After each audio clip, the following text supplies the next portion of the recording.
Battle through the heavens की सोसम से video के अंदर एक बार फिर से आपका स्वागत है। तो इस वीडियो के अंदर आप लोग डेफिनेटली शॉक्ड होने वाले हो, क्योंकि भाई जो प्यूरिफिंग डेमोनिक लोटस फ्लेम है उसने सबकी फील्डिंग सेट करके रखी है, लेकिन उसकी फील्डिंग सेट करेंगे हमारे पिल टावर के एंसेस्टर। तो चलिए आज बकवास न करते हुए वीडियो करते हैं शुरू। जैसा कि हमने इसके पिछले पार्ट में देखा था कि जो पिल टावर के एंसेस्टर होते हैं वो ज़ियान से कहते हैं कि तुम इस डेमोनिक फ्लेम एसेंस को मुझे पकड़ा दो। ये सुन के ज़ियान चुपचाप से उस डेमोनिक फ्लेम एसेंस को पिल टावर के एंसेस्टर की तरफ भेज देता है। वेल अब आगे क्या होने वाले चलो जानते हैं इस वीडियो के अंदर। तो वीडियो के स्टार्टिंग में हम देखते हैं उस हनुमू को जो कि कोल्ड नोट करता है और अपीयर हो जाता है उस डेमोनिक फ्लेम एसेंस के सामने और तुरंत ही अपने हाथ को डेमोनिक फ्लेम एसेंस की तरफ बढ़ा देता है। लेकिन तभी वो बुड्ढा हनुमू सेंस करता है जैसे उसका हाथ आगे बढ़ा था तो उसके आसपास का जो स्पेस था उसमें काफी बदलाव आ चुके थे। तभी जो स्पेस होता है वो खतरनाक तरीके से कपकपाने लगता है और तभी बुड्ढा हनुमू वहाँ पे अपीयर होता है जहाँ पे थोड़ी देर पहले पिल टावर के एंसेस्टर खड़े हुए थे। और वहीं वो पिल टावर के एंसेस्टर जो कि अभी भी बेंच के ऊपर बैठे होते हैं वो बड़ी अजीब तरीके से बुड्ढे हनुमू की जगह पे अपीयर हो जाते हैं। और इस सीन को देख कैसा लगता है जैसे कि एक इंस्टेंट में दोनों ने अपनी पोजीशन को बदल लिया हो। और अपने सामने के सीन को देख जितने भी लोग यहाँ पे मौजूद होते हैं उन सभी के मुंह शौक की वजह से खुले खुले रह जाते हैं। इन लोगों में से कोई भी इन दोनों को अपनी पोजीशन को चेंज करते हुए नहीं देख पाया था। और अभी जब बुड्ढा हनुमू आसमान में खड़ा हुआ था वो ये सोच रहा होता है कि मेरे साथ हुआ क्या। लेकिन थोड़ी देर के बाद जो बुड्ढा हनुमू होता है वो चिल्लाते हुए कहता है स्पेशल शिफ्ट ये 6 स्टार दोशेंग की पावर है। तो तुम एक्चुअली में दोशेंग क्लास के 6 स्टार में ब्रेक थ्रू कर चुके हो और दोशेंग क्लास के हर एक स्टार में धरती आसमान का फर्क होता है। मेरा मतलब बहुत बड़ा पावर गैप होता है। और इसका परफेक्ट एग्जांपल है वो होल ऑफ सोल का चीफ जो कि एडवांस 4 स्टार दोशेंग से 5 स्टार के इनिशियल स्टेज पे पहुंच गया था, जिसके बाद उसने एक अटैक के अंदर जो अपनी ड्रैगन एम्परर ज़िया है उसे हरा दिया। और इस एग्जांपल से आप लोग पता लगा सकते हो कि इन दोनों लेवल के बीच कितना बड़ा पावर गैप है। और भले ये भी बुड्ढे हनुमू की स्ट्रेंथ एडवांस 5 स्टार दोशेंग लेवल पे पहुंच चुकी हो, लेकिन फिर भी उसके पास वो एबिलिटी नहीं होती कि वो पिल टावर के एंसेस्टर के सामने अपने सर को भी उठा पाए। और इस सीन को देख के होल ऑफ सोल के चीफ, डेफिड चीफ और हुनफेंग के चेहरे काफी गंदे हो चुके थे और अभी इन लोगों के बीच एकदम शांति फैल चुकी थी। इनमें से किसी की मुंह खोलने की हिम्मत नहीं होती। और अगर हुन क्लैन जैसे जो परफेक्शन की भी बात की जाए तो फिर इसमें भी 6 स्टार दोशेंग लेवल के एक्सपर्ट बहुत ही रेयर मिलते हैं और बस उनके भी कुछ ग्रैंड हैंडलर्स के पास ही ये स्ट्रेंथ है। लेकिन ये बड़ी अनएक्सपेक्टेड बात है कि पिल टावर के एंसेस्टर ऐसे टेरिफाइंग लेवल पे पहुंच चुके हैं। और शायद से एवरेज ने जब हर बार होल ऑफ सोल पिल टावर के ऊपर अटैक करने की कोशिश करता था तो फिर हुन क्लैन भी ने फ्रीली अलाउ नहीं करता, क्योंकि पिल टावर की प्रोटेक्शन एक ऐसे टेरिफाइंग लेवल के एक्सपर्ट कर रहा है। और भले ये बुड्ढा हनुमू अभी कितना भी शौक क्यों ना फील कर रहा हो, लेकिन जो पिल टावर के एंसेस्टर होते हैं वो उसे धर के इग्नोर मारते हैं, जिसके बाद वो अपने एक हाथ को आगे बढ़ाते हैं उस डेमोनिक फ्लेम एसेंस को पकड़ लेते हैं। और उस डेमोनिक फ्लेम एसेंस को पकड़ने के बाद जो पिल टावर के एंसेस्टर होते हैं वो बड़े ध्यान से उसे ऑब्जर्व करने लगते हैं और खुद को इग्नोर होते हुए देख वो जो बुड्ढा हनुमू होता है उसके चेहरे के हाव काफी डार्क और कोल्ड हो जाते हैं। वो चिल्लाते हुए कहता है कि ओल्ड डेमन क्या तू सच में हमारे हुन क्लैन का दुश्मन बनना चाहता है। हनुमू के इन शब्दों को सुन के पिल टावर के एंसेस्टर के आगे तुरंत ही इसके ऊपर जाती है। और हनुमू को देखने के बाद पिल टावर के एंसेस्टर कहते हैं कि तुम बहुत ही ज्यादा बेवकूफ हो। ये कहने के बाद वो अपने हाथ को वेव करते हैं और रैंडम तरीके से उस डेमोनिक फ्लेम एसेंस को आसमान में छोड़ देते हैं। और इस सीन को देख के जो बुड्ढा हनुमू होता है उसका चेहरा काफी खुशी से भर चुका था और वो जैसे ही आगे बढ़कर इस डेमोनिक फ्लेम एसेंस को पकड़ने वाला था तभी जो पिल टावर के एंसेस्टर कहते हैं वो सुन के वो वहीं पे रुक जाता है। पिल टावर के एंसेस्टर कहते हैं कि प्यूरिफिंग डेमोनिक लोटस फ्लेम तुम सच में हेवनली फ्लेम रैंकिंग में टॉप 3 रैंक के हेवनली फ्लेम कहलाने के तुम वर्दी हो, क्योंकि तुमने जानबूझ के अपने आप को सील होने दिया, जिसके बाद ये सभी लोग आपस में मारकाट मचाए। तुम्हें बस इनकी लड़ाई का फायदा उठाना था, तुमने अपने आप को काफी गहराई में छुपा के रखा है। लेकिन ये बड़ी अफसोस से भरी बात है कि तुम मुझसे नहीं छुप सकते। और ये कहने के बाद वो अपने सर को ऊपर उठाते हैं, जिसके बाद उनका ध्यान जाता है उस उदल पुतल हो रहे डेमोनिक फ्लेम एसेंस के ऊपर। डेमोनिक फ्लेम एसेंस को देख के पिल टावर के एंसेस्टर कहते हैं बाहर आओ। और उनकी ऐसी कोल्ड आवाज पूरे डेमोनिक फ्लेम रियलम के अंदर गूंजती है और जैसे ये आवाज पूरे आसमान में फैली थी तो सभी के चेहरे के हाव तुरंत ही चेंज हो चुके थे।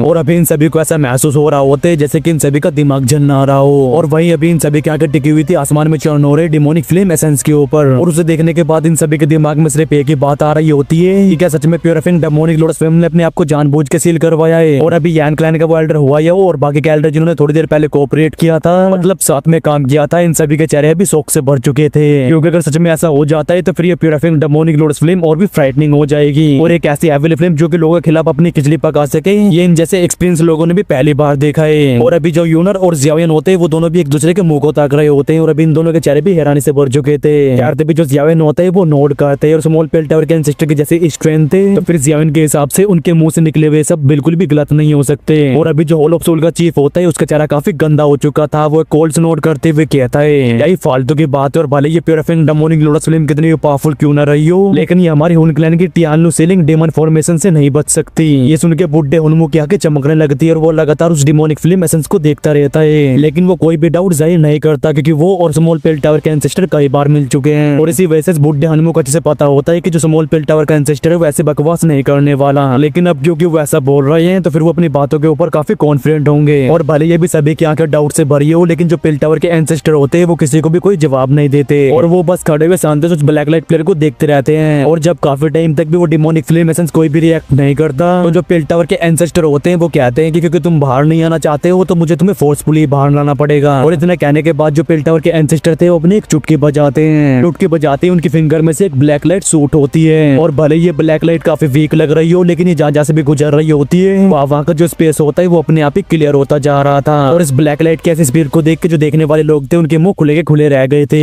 खैर परख झपकती है जो ब्लैक लाइट होती है उस डिमोनिक फ्लेम एसेंस के आधे फुट की दूरी पर पहुंच चुकी थी, लेकिन इससे पहले कि ये ब्लैक लाइट उसे टकरा पाते तभी वो सील हो चुकी डिमोनिक फ्लेम खतरनाक तरीके से ट्रेम्बल होने लगती है और तभी चारों तरफ से जो फायर वेव होती है वो उठने लगती है। एट द सेम टाइम ये जो बड़ा सा फायर पिलर होता है सभी के सोगडाओं के सामने एक्सप्लोड हो जाता है। क्रीम व्हाइट फ्लेम चारों तरफ फैलती है। एट द सेम टाइम आसमान में एक ह्यूमन फिगर बनने लगता है और ये बंदा और कोई नहीं बल्कि वही सफेद कपड़ों वाला प्यूरिफाइंग डेमोनिक लोटस फ्लेम होता है। और अभी सफेद कपड़ों वाले बंदे की आंखें एकदम डार्क और कोल्ड तरीके से पिल टावर के एंसेस्टर को देख रही होती है। प्यूरिफाइंग डेमोनिक लोटस फ्लेम कहता है कि ओल्ड डेमन तुम फिर से मेरे प्लान्स को खराब करने के लिए यहाँ पे आ गए हो और क्या तुम्हें मौत का बिल्कुल भी भय नहीं है। और उस बंदे को दोबारा से बनते हुए देख जियाविन और बाकी सभी लोगों के दिल एकदम मुंह तक आ जाते हैं क्योंकि ये प्यूरिफाइंग डेमोनिक लोटस फ्लेम सच में जानबूझ के सील हुआ था। खासकर अभी जो ऑल ऑफ सोल का चीफ होता है उसके चेहरे के तो रंगे जा चुके थे और क्लियरली इसकी वो टियानलू डीमन सीलिंग फॉर्मेशन वो प्यूरिफाइंग डेमोनिक लोटस फ्लेम के सामने कुछ भी नहीं थी, वो जब चाहे से तोड़ सकती थी। और अभी थोड़ी देर पहले पिल टावर के एंसेस्टर ने जो भी बोला था उसमें कोई भी झूठ नहीं होता और इस प्यूरिफाइंग डेमोनिक लोटस फ्लेम ने अपने आप को इसलिए सील होने दिया था इससे कि वो इन सभी लोगों की आपसी लड़ाई का फायदा उठा सके और सच में ये चला गया एक अलग ही लेवल की है। खैर तभी सीन शिफ्ट होता है और हम देखते हैं पिल टावर के एंसेस्टर को और इस टाइम पे उनकी आंखें भी हवा में खड़े हुए प्यूरिफाइंग डेमोनिक लोटस फ्लेम के ऊपर टिकी हुई थी। वो कहते हैं प्यूरिफाइंग डेमोनिक लोटस फ्लेम तुम्हारा जो कैरेक्टर है वो कुछ ज्यादा ही ब्रूटल है और इसी वजह से अगर तुम्हें सेंट्रल प्लेन के अंदर आने भी दिया जाए तो तुम चारों तरफ तबाही मचाओगे। और ऐसे आइवरी जनता जब प्यूरिफाइंग डेमोनिक लोटस सेंट अपनी आखिरी सांसें ले रहे थे तो उन्होंने तुम्हें यहाँ पे सील कर दिया और इसी वजह से तुम्हें यहाँ से बाहर जाने तो बिल्कुल भी नहीं दिया जा सकता। पिल टावर के एंसेस्टर के इन शब्दों को सुनकर जो प्यूरिफाइंग डेमोनिक लोटस फ्लेम होती है उसकी आंखें एकदम आइसी कोल्ड हो जाती है। डेमोनिक फ्लेम कहती है कि वो ओल्ड बास्टर्ड में लगातार उसके साथ हजारों सालों तक रहा हूँ और उसकी ग्रोथ में मेरा भी काफी बड़ा योगदान था, लेकिन एंड में जाकर उसने मेरी परवाह ना करते हुए मुझे यहाँ पे सील कर दिया और इसी वजह से उसे मेरे बैकलेस का सामना करना पड़ा और यही उसका अंजाम था। और रही बात कि मैं यहाँ से बाहर जा पाता हूँ या फिर नहीं वो तुम नहीं डिसाइड करने वाले और भले ही तुम 6 स्टार दूसरे लेवल में ब्रेक थ्रू कर चुके हो लेकिन ये स्ट्रेंथ मुझे रोकने के लिए काफी नहीं है। ये सुन के जो पिल टावर के एंसेस्टर होते हैं वो एक गहरी सांस लेते हैं जिसके बाद उनका ध्यान जाता है हुन क्लैन के हुनमू के ऊपर और पिल टावर के एंसेस्टर को अपनी तरफ देखते हुए देख जो बुढ़ा हुनमू होता है उसके चेहरे पे एक अजीब सी स्माइल आ जाती है। वो हंसते हुए कहता है कि ओल्ड डेमन अगर तू उससे निपटना चाहता है तो खुद ही फाइट कर और इस एंड्रोप्लान बचता है या फिर तबाह हो जाता है, इससे मेरे हुन क्लैन को घंटा फर्क नहीं पड़ता। और ऊपर से अगर ये प्यूरिफाइंग डेमोनिक लोटस फ्लेम एंड्रोप्लान के अंदर चली जाती है तो इसे कैप्चर करना हमारे लिए और भी आसान हो जाएगा। और भाई ये जो बुढ़ा हुनमू होता है ये काफी चालाक खोपड़ी होता है, भले ही ऐसे बोल रहा हो जैसे किसी कोई परवाह न हो लेकिन clearly purifying demonic lotus flame और पिल टावर के एंसेस्टर के बीच की फाइट देखना चाहता है। और जब पिल टावर के एंसेस्टर और प्यूरिफाइंग डेमोनिक लोटस फ्लेम आपस में फाइट करने के बाद वीक हो जाएंगे तो फिर एंड में जाके ये इस चीज का फायदा उठाएगा। खैर इस बुढ़े के इन शब्दों को सुन के जो पिल टावर के एंसेस्टर होते हैं वो बिल्कुल भी सरप्राइज फील नहीं करते, जिसके बाद वो बुढ़े हुनमू के ऊपर से अपनी नजरों को हटा लेते हैं। तभी जियावन अपने हाथों कप करते हुए कहता है कि एल्डर क्या आपको हमारी कोई हेल्प चाहिए। और जियावन अच्छे से जानता था कि ये प्यूरिफाइंग डेमोनिक लोटस फ्लेम कुछ ज्यादा ही टेरिफाइंग है और भले पिल टावर के एंसेस्टर अनफेदरेबल लग रहे हो लेकिन अगर वो भी इस प्यूरिफाइंग डेमोनिक लोटस फ्लेम का सामना करते हैं तो फिर इन दोनों के बीच की जो बैटल होगी वो काफी भयानक होगी। और जियावन के इन शब्दों को सुनकर जो पिल टावर के एंसेस्टर होते हैं वो अपने सर को हिलाते हुए कहते हैं कि ये अभी इतना जरूरी नहीं है क्योंकि तुम लोगों में से अभी कोई इतना पावरफुल नहीं हुआ है जो कि अभी की सिचुएशन में थोड़ा भी चेंज ला सके। और ये कहते ही वो अपने पैर को उस बड़े से भैंसे के ऊपर प्रेस करते हैं जिसके बाद स्पेस को एक बार फिर से शिफ्ट कर दिया जाता है। और जैसे स्पेस शिफ्ट होता है तो जो पिल टावर के एंसेस्टर होते हैं वो तुरंत डेमोनिक फ्लेम के सामने अपीयर हो जाते हैं। वो कहते हैं कि प्यूरिफाइंग डेमोनिक लोटस सेंट ने जिस सील को प्लेस किया था उसे इतनी आसानी से नहीं तोड़ा जा सकता और भले तुमने वर्ल्ड टाइड की पावर का यूज करके इस स्पेस से बाहर जाने का रास्ता बना लिया हो लेकिन जैसे ये वर्ल्ड टाइड खत्म होती है तो ये सील अपने आप को वापस से हील कर लेगी और अगर उस टाइम तक मैं तुम्हें डिले कर पाता हूँ तो तुम इस जगह से बाहर नहीं जा पाओगे। पिल टावर के एंसेस्टर के इन शब्दों को सुनकर वो प्यूरिफाइंग डेमोनिक लोटस फ्लेम कहता है कि अगर ऐसी बात है तो फिर मैं भी ये देखना चाहता हूँ कि क्या तुम्हारे पास वो एबिलिटी है। और ये कहती है वो अपनी हैंड सील्स को चेंज करता है और आसमान में जो क्रीम व्हाइट फ्लेम फैली होती है वो तुरंत ही एक जगह पे इकट्ठा होने लगती है और ये तुरंत ही एक दूसरे से मर्ज होकर 100,000 फुट बड़े फायर जायंट में ट्रांसफॉर्म हो गई थी। और इस टेक्निक का नाम होता है डिमोनिक फ्लेम डिवाइन स्टेचू। अभी वो जो बड़ा सा फायर जायंट होते हैं वो अपने बड़े बड़े पैरों को नीचे की मैग्मा में गड़ा देता है और ये फायर जायंट इतना ज्यादा बड़ा होता है कि देख के यहाँ पे मौजूद सभी लोगों की रूह तक कांप गई थी। और इसे देख कैसा लगता है कि अगर इसके पंच से एक दूषण भी टकरा गया तो फिर उसका नाम निशान भी दुनिया से मिट जाएगा।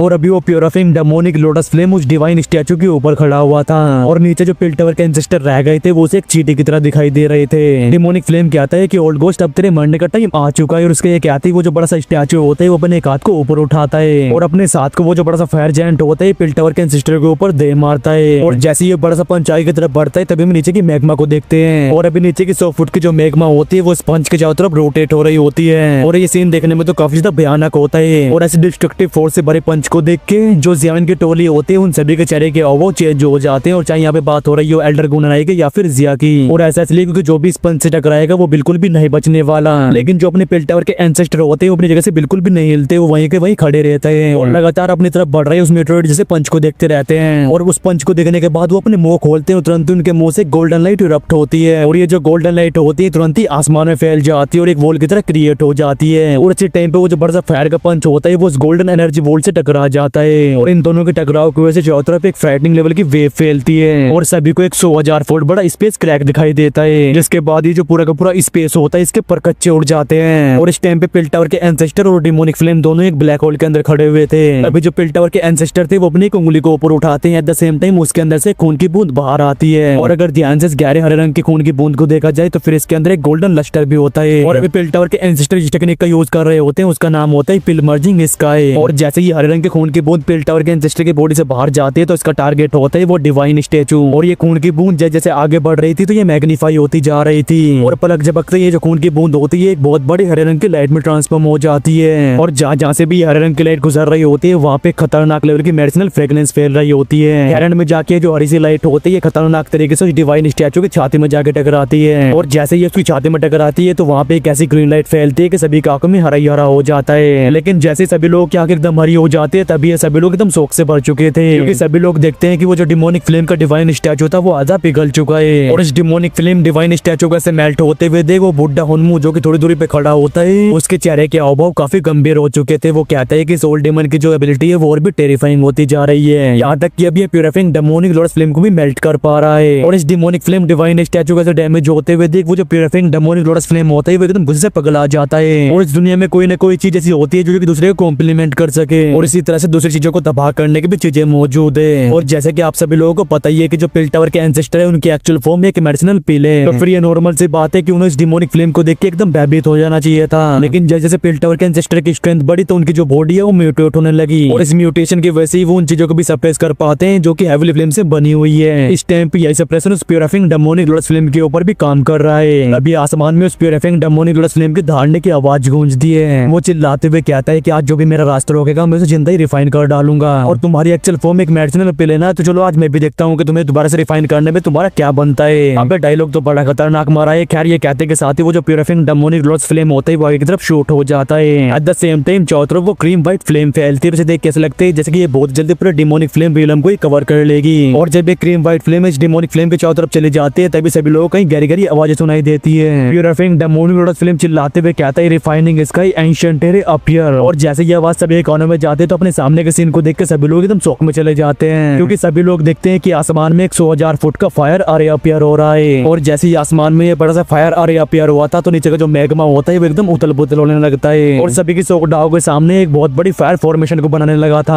और जब नीचे के मैग्मा और आसमान में ये फायर फॉर्मेशन अपीयर होती है तो पिल टावर के एंसेस्टर के साथ साथ उस बुड्ढे हुनमू के चेहरे के हाव भाव भी काफी गंदे हो जाते हैं और तभी पूरे रियलम को कवर करने वाली ये फायर अरे धीरे धीरे करके रोटेट होने लगती है। और इस सीन को देख के वो आसमान में खड़ा हुआ प्यूरिफाइंग डेमोनिक लॉर्ड फ्लेम हंसने लगता है और वो हंसते भी कहता है कि ओल्ड डेमन तुमने ये बिल्कुल भी एक्सपेक्ट नहीं किया होगा क्यों। और इस बड़ी सी सीलिंग फॉर्मेशन को प्यूरिफाइंग डेमोनिक लॉर्ड सेंट ने छोड़ा था लेकिन अब मैं इसे पर्सनली यूज कर पा रहा हूँ क्योंकि पिछले हजारों सालों के अंदर मैंने इसके अंदर की सारी मिस्ट्रीज को समझ लिया है। तो अब तुम मुझे बताओ कि इस डिमोनिक फ्लेम रियलम के अंदर मुझसे कौन फाइट कर सकता है। और इस बड़े से फायर अरे को देखने के बाद सभी लोग एक गहरी सांस लेते हैं। और सोल ऑफ सोल के चीफ जिसने कि टियानो डेमन सीलिंग फॉर्मेशन को क्रिएट किया था लेकिन टेरिफाइंग लेवल की सीलिंग फॉर्मेशन उससे तो कहीं गुना ज्यादा स्ट्रॉन्ग है। जियाविन कहता है कि लगता है इस बार जो चीज है वो काफी डेंजरस होने वाली है। और इस टाइम पे जिया और बाकी सभी लोग भी इन दोनों फॉर्मेशन को देखने में लगे हुए थे और अभी इन सभी के दिलों के अंदर बड़े बड़े तूफान उठ रहे होते हैं क्योंकि अगर ये दोनों फॉर्मेशन अपने थोड़ी पावर को रिलीज कर देती है तो फिर वो एनर्जी यहाँ पे मौजूद सभी लोगों को टपकाने के लिए काफी होगी। और जब अपने सामने के ऐसे सीन को देख के सभी लोग शॉक फील कर रहे होते हैं तभी हमारा ध्यान जाता है जियाविन के ऊपर। उसने अभी अपने सर को पकड़ लिया होता है क्योंकि उसके माइंड के अंदर जो मिस्ट्री से क्लस्टर मौजूद था उसने मूव करना स्टार्ट कर दिया था